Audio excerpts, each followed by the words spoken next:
আসসালামু আলাইকুম এভরিওয়ান, সবাইকে মা কিচেনে স্বাগতম জানাচ্ছি।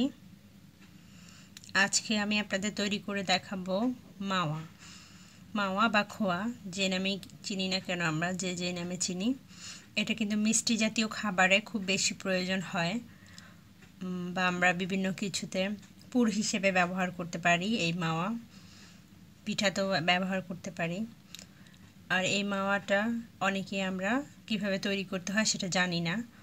তো এটা সিম্পলি ওয়েতে একটি উপাদান দিয়ে আজকে আমি দেখাবো কিভাবে আপনি মাওয়া খুব সহজেই ঘরেই তৈরি করতে পারেন এবং দীর্ঘদিন সংরক্ষণ করতে পারেন। এটা প্রায় 3 থেকে 4 মাস আপনি ডিপ ফ্রিজে রেখে সংরক্ষণ করতে পারবেন। চলুন দেখে নিই এই মাওয়া তৈরির প্রস্তুত প্রণালীটি।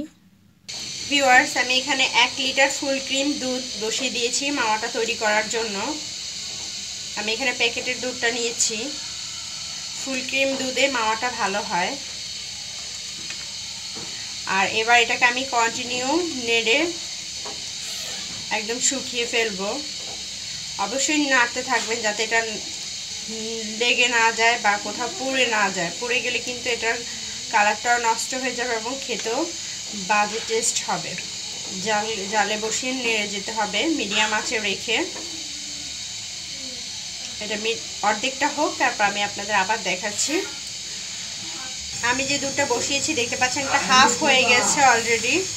আর এই চারপাশে যে শর্টটা জমবে এটাকে একটু স্প্যাচুলার দিয়ে এভাবে নামিয়ে দিবেন সাইড থেকে। আর অবশ্যই কন্টিনিউ নেড়ে যাবেন, আমি আবারও বলছি, তাহলে কিন্তু এটা পুড়ে যাওয়ার সম্ভাবনা থাকবে।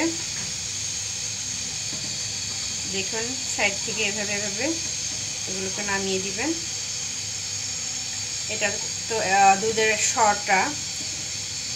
শর্টটাকে এভাবে একটু স্প্যাচুলার দিয়ে ঘষে দিলে দেখবেন এটা সুন্দর করে মিশে যাচ্ছে।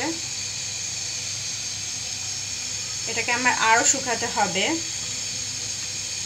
যেহেতু এটা মাত্র অর্ধেকটা হয়েছে। আমি পুরোপুরি ফুললি একটা মাওয়ার কনসিস্টেন্সিতে নিয়ে আসতে হবে।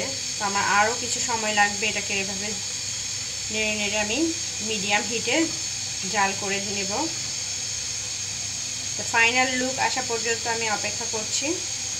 আপনারা ভিউয়ার্স দেখুন, দুধটা কিন্তু অনেকটা রাবড়ির কনসিস্টেন্সিতে চলে এসেছে। যারা রাবড়ি তৈরি করতে চান তারা কিন্তু ঠিক এই একই নিয়মে আপনি এই রাবড়িটা তৈরি করতে পারেন। জাস্ট এই পর্যায়ে স্বাদ অনুযায়ী আপনি চিনি অ্যাড করে নেবেন।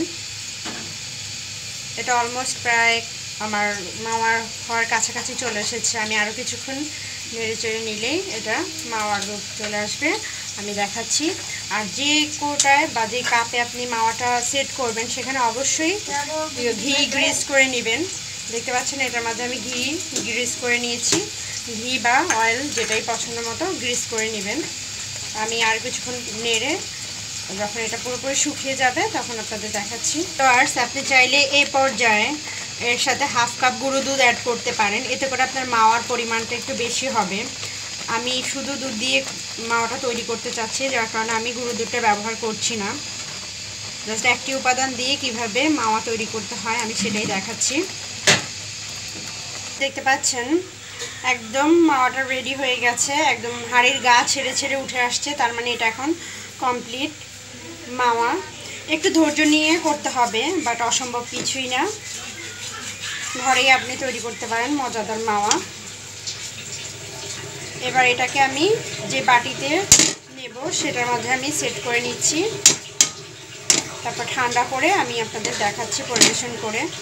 দেখুন একদম হয়ে গেছে। এই পর্যায়ে চুলাটা অফ করে দিবেন।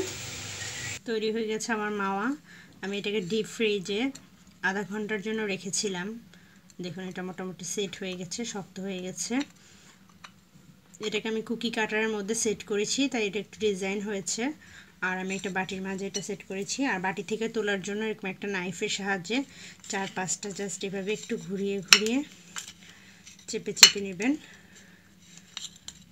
এটা ইজিলি ভাবে উঠে চলে আসবে।